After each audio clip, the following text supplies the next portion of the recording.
Let me be blunt with you. The reason good people fail at power games isn't because they lack intelligence. It's because they refuse to accept that deception is the native language of human interaction. While you've been operating under the naive belief that honesty and transparency will earn you respect, others have been quietly mastering the art of strategic deception, and they're using your moral compass against you like a weapon. You were raised to believe that deception is evil, that manipulation is wrong, that showing your true intentions is noble. But here's what nobody told you. Every single day, you're surrounded by people who smile while they scheme, who compliment while they calculate, who appear helpful while they harvest information they can use later. And because you refuse to see this reality, because you insist on playing by rules that don't exist, you've become their favorite target. Machiavelli understood something that most people spend their entire lives refusing to acknowledge. The world doesn't operate on the principles you learned in Sunday school. It operates on the principles of strategic advantage. And those who master the art of strategic deception don't do so because they're inherently evil. They do so because they understand that in a world where everyone else is playing chess, refusing to learn the game doesn't make you moral. It makes you a pawn. The brutal truth is this: strategic deception isn't about becoming a monster. It's about recognizing that you're already living in a world full of them, and your refusal to adapt isn't protecting your integrity. It's ensuring your defeat. Because while you're broadcasting your intentions like a radio station, others are operating like submarines, moving beneath the surface, striking when you least expect it, and disappearing before you even realize what happened. Think about the last time someone betrayed your trust. The last time you discovered that someone you considered an ally was working against you behind the scenes. The last time you realized that the person who seemed so supportive was actually gathering intelligence to use against you later. How did it feel to discover that while you were being genuine, they were being strategic? How did it feel to realize that your transparency had become their advantage? This is the cost of refusing to understand strategic deception. You become predictable, exploitable, manageable. You become someone others can read like an open book, someone whose next move can be anticipated 3 steps in advance.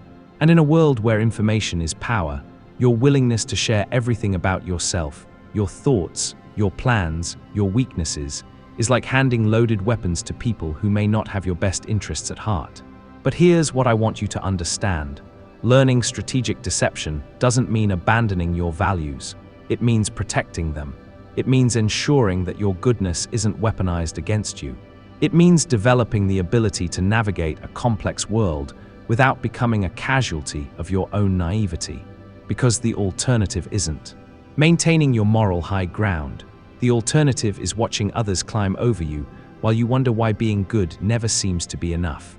Machiavelli wrote that a prince must learn to be both a fox and a lion. The lion represents strength, courage, the willingness to fight when necessary. But the fox represents something equally important: cunning, the ability to recognize traps, the intelligence to outmaneuver those who would destroy you through deception rather than direct confrontation. And if you only develop the lion within you, if you only know how to be strong and honest and direct, you'll be destroyed by those who have mastered the art of the fox. The world is full of people who have learned to weaponize your goodness. They know that if they appeal to your sense of fairness, you'll give them chances they don't deserve.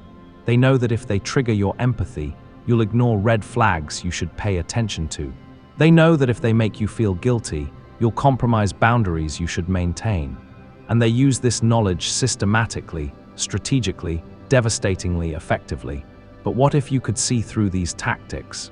What if you could recognize manipulation before it worked on you?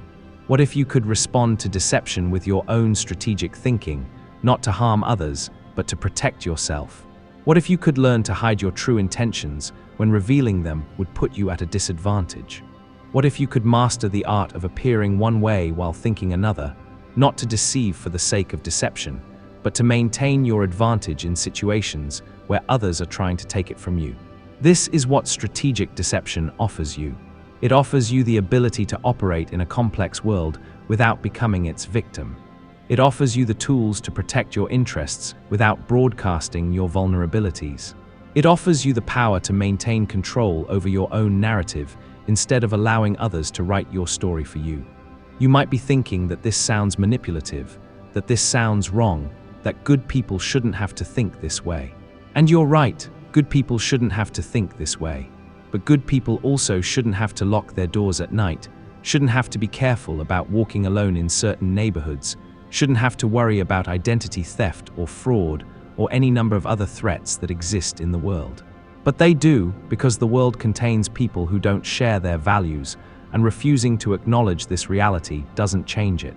Strategic deception is a form of self-defense. It's armor for your mind, protection for your interests, insurance against those who would exploit your transparency. And just like physical self-defense, learning it doesn't mean you're looking for a fight. It means you're preparing to protect yourself if someone else starts one. The people who have mastered strategic deception understand something fundamental about human psychology. They understand that most people make decisions based on emotion, not logic. They understand that most people want to believe the best about others, even when evidence suggests otherwise.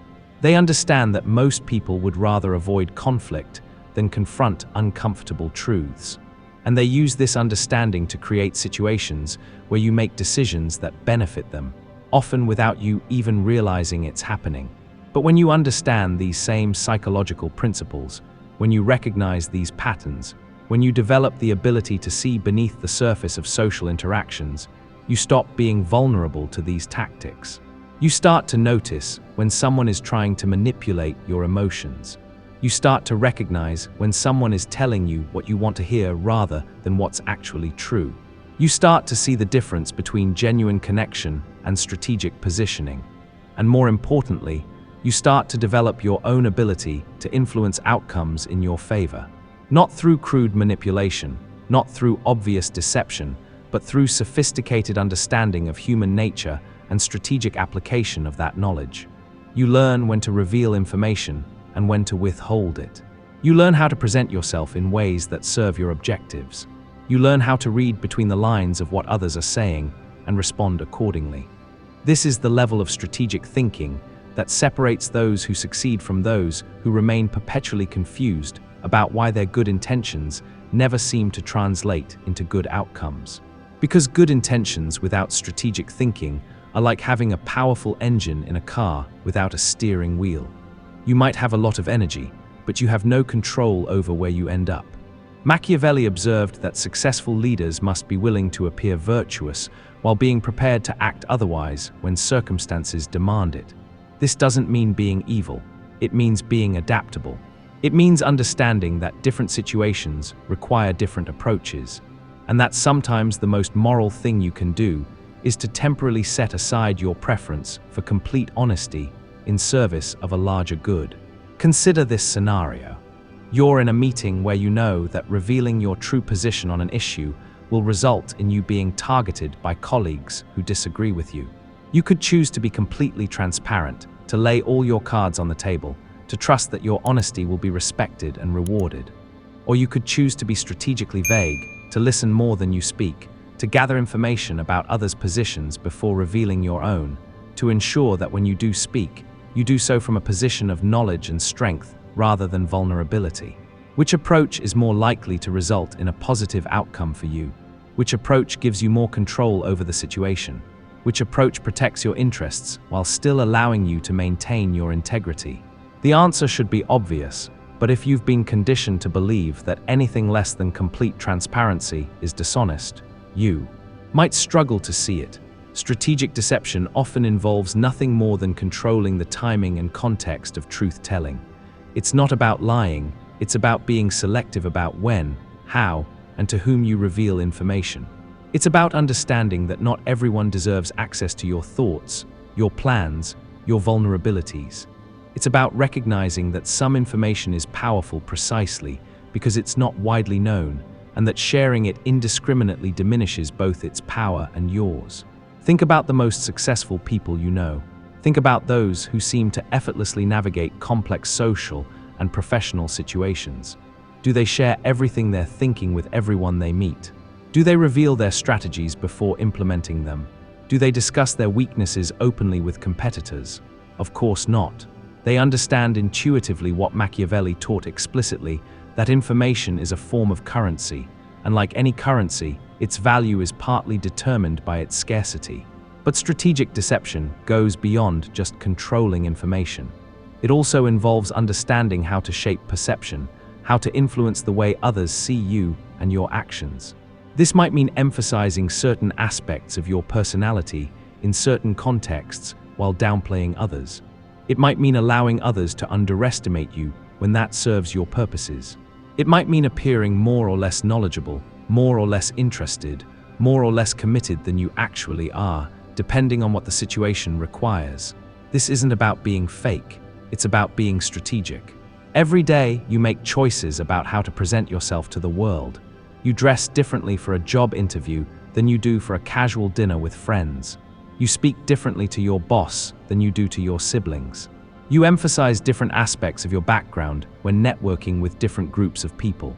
This is all strategic deception, and you're already doing it. The question is whether you're doing it consciously and effectively, or unconsciously and haphazardly.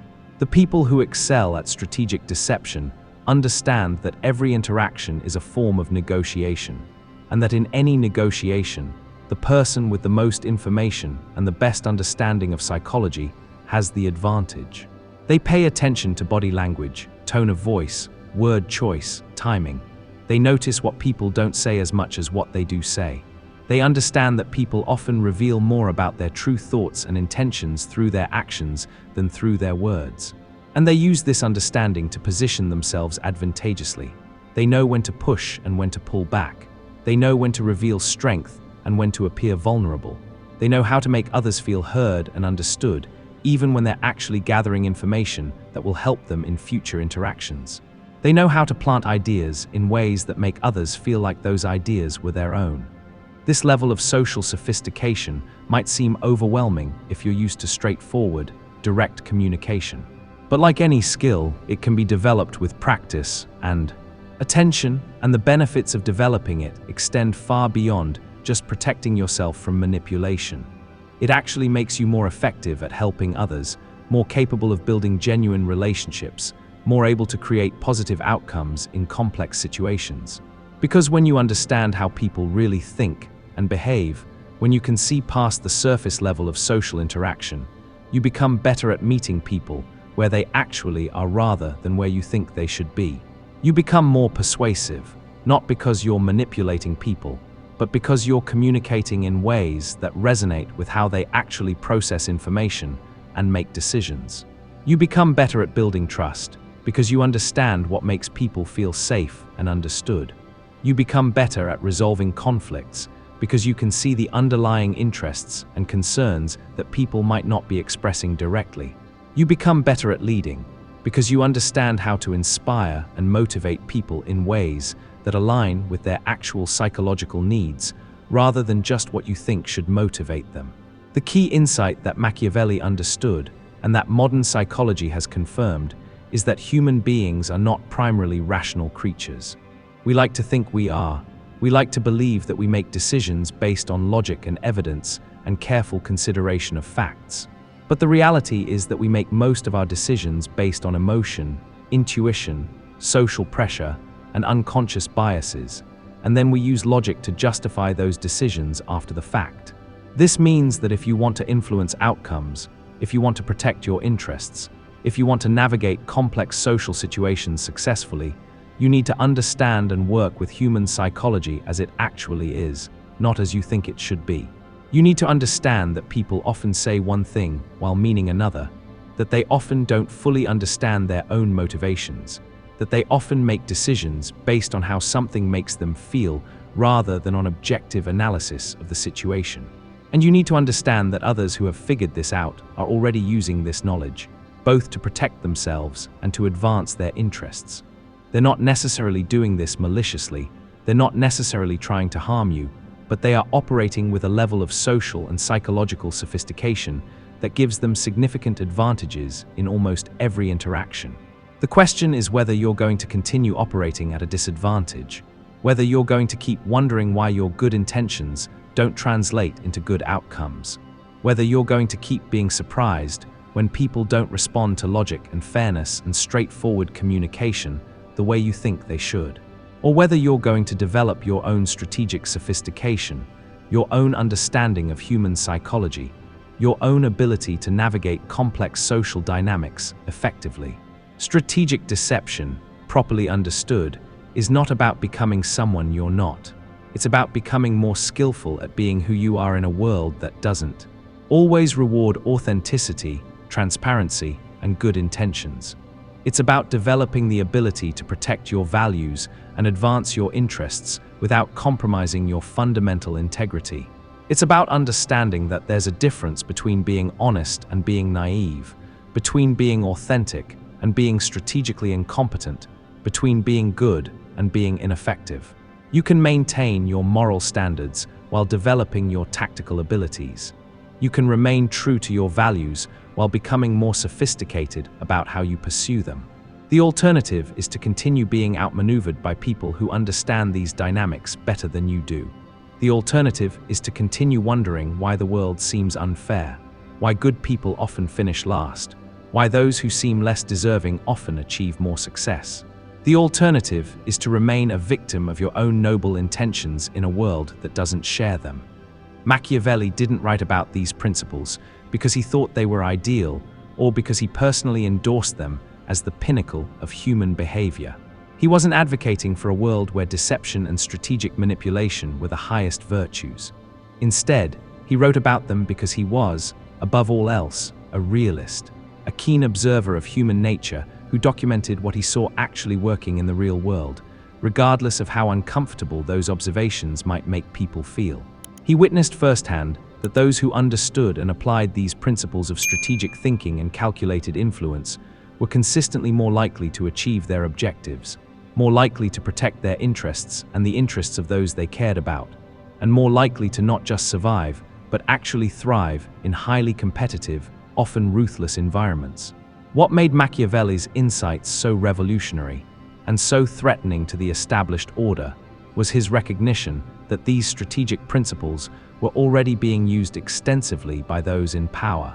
The difference was that this knowledge was largely hidden, passed down through elite circles, whispered in private conversations, and carefully guarded as a form of social capital. Machiavelli's radical act was democratizing this information. He believed with profound moral conviction that good people, people with genuine integrity, people who wanted to create positive change in the world, deserved to have access to the same tools and knowledge that less scrupulous individuals were already using to maintain their dominance and advance their often selfish agendas. This fundamental dynamic is not only still true today, but it has actually intensified in our hyperconnected, information-saturated world.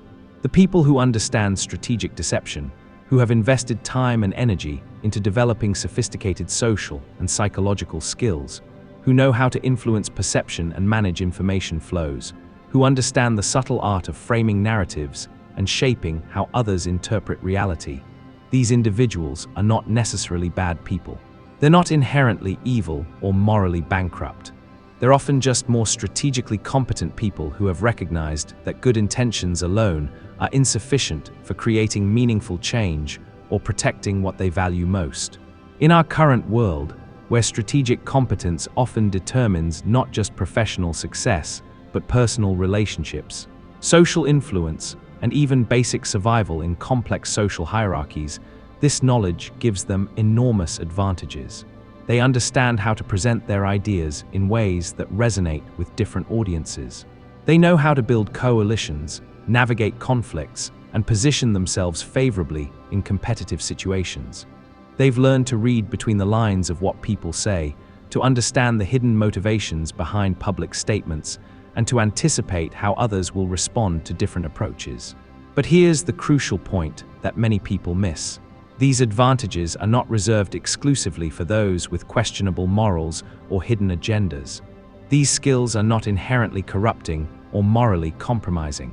They can be learned and applied by anyone who is willing to set aside naive assumptions about how the world actually works and develop a more sophisticated, more nuanced understanding of human psychology and social dynamics. The real question is whether you're ready to make that sometimes uncomfortable transition. Whether you're ready to evolve from being someone who simply hopes the world will eventually recognize and reward your goodness to being someone who knows how to strategically ensure that it does. This transition requires letting go of certain comforting illusions about human nature and social systems. It means acknowledging that most people, even good people, are influenced more by how information is presented than by the objective truth of that information. It means recognizing that timing, context, and framing often matter more than the inherent merit of your ideas or intentions. It means understanding that people make decisions based on emotions first and then use logic to justify those emotional decisions afterward. Because ultimately, that's what strategic deception offers you, and I want to be very clear about what this means and what it doesn't mean. It's not the ability to harm others for your own benefit or to manipulate people into acting against their best interests. It's not about becoming someone who lies, cheats, or takes advantage of trust for selfish gain. Instead, it's the ability to protect yourself and those you care about from being taken advantage of by others who already possess these skills. It's not the power to manipulate people into doing things that are genuinely bad for them, but rather the sophisticated social skills to influence outcomes in ways that serve your legitimate interests while often benefiting others as well. It's not the knowledge to become someone you're not or to abandon your core values and principles, but rather the tools to become dramatically more effective at being who you are and advancing what you believe in. It's about learning to communicate your truth in ways that people can actually hear and accept, rather than in ways that make you feel morally superior but accomplish nothing practical. The harsh reality is that the world is not going to change to accommodate your preference for straightforward, transparent, completely honest communication in all situations. While these qualities are admirable and should be your default approach with people you trust, the broader world often operates according to different rules. The people who have learned to operate strategically, who understand influence and persuasion, who know how to read social situations and adapt their approach accordingly. These people are not going to abandon their advantages just because you think they should or because it would create a more comfortable environment for you. They're not going to suddenly start operating with less sophistication just to level the playing field. They're not going to handicap themselves to make things fair for those who haven't developed these skills. In many cases, they can't afford to because they're competing with others who are equally sophisticated, and stepping back would mean losing ground to competitors who have no such compunctions. The only variable you can actually control in this equation is your own level of strategic sophistication, your own understanding of these complex dynamics, your own ability to protect your interests and advance your values in a world that doesn't always reward good intentions. You can't change how others operate, but you can change how prepared you are to deal with how others operate. So the question becomes increasingly urgent. Are you ready to stop being naive about human nature and social dynamics? Are you ready to develop the kind of strategic thinking that will allow you to succeed and create positive impact without compromising your fundamental integrity or abandoning your core values? Are you ready to learn the art of strategic deception, not to become someone you despise or to adopt tactics that make you feel dirty, but to ensure that you never again become a victim of your own good intentions and lack of strategic awareness? This isn't about becoming cynical or losing your faith in human goodness. It's about becoming more effective at protecting and advancing that goodness in a complex world. It's about developing the skills to ensure that your positive intentions actually translate into positive outcomes, rather than being undermined by those who understand the game better than you do. The choice is entirely yours, and it's a choice you make every day through your actions and your commitment to growth. You can continue operating with the social and strategic sophistication of a child in a world full of adults, hoping that your good heart and pure intentions will somehow be enough to protect you and create the changes you want to see. Or you can make the decision to develop the skills, the knowledge, and the tactical thinking that will allow you to protect what matters most to you and achieve what you're actually capable of achieving when you combine your good intentions with strategic competence. You can continue being consistently outmaneuvered by those who understand these principles better than you do, watching your opportunities slip away and your influence diminish while less principled people advance their agendas.